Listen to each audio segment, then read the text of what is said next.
So today was an exciting day. We just closed on a new property for some buyers of ours, and we're going to be selling their home here in the next few weeks. But something happened at the final walkthrough. So if you don't know, it's common or customary to do a walkthrough on the property just to make sure that the seller didn't punch a hole in the wall with their couch when they moved out, or make a big huge scratch across the floor, and that the roof didn't fall in and there was no leaks or no fires. It's just making sure that the house looks the way that you thought it was going to look, right before you go to closing or the day before you go to closing. And so on this particular home, we went and we uncovered that there was some staining on the wood floors, which meant that moisture was actually coming up from the slab and causing the wood floors to change colors.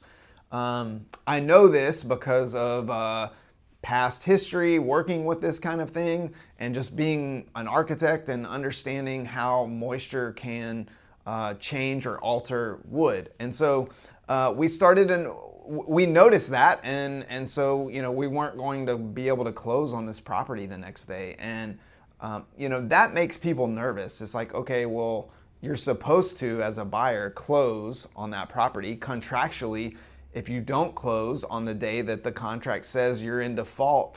But in this scenario, that was such a big deal. We could actually use a paragraph in the contract called casualty loss.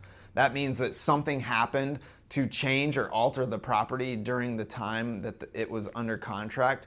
There's also a lack of disclosure, right? These things were hidden by rugs, they were hidden by furniture, and it wasn't something that myself, who is very detailed, or the inspector picked up on. And so those are considered non-disclosure items. And so I was able to guide my clients to just say, hey, let's delay closing and let's renegotiate the contract. Let's get some experts out there and make sure that we understand what's going on and what those costs might be. And so we did that. And, the seller was a bit frustrated, understandably.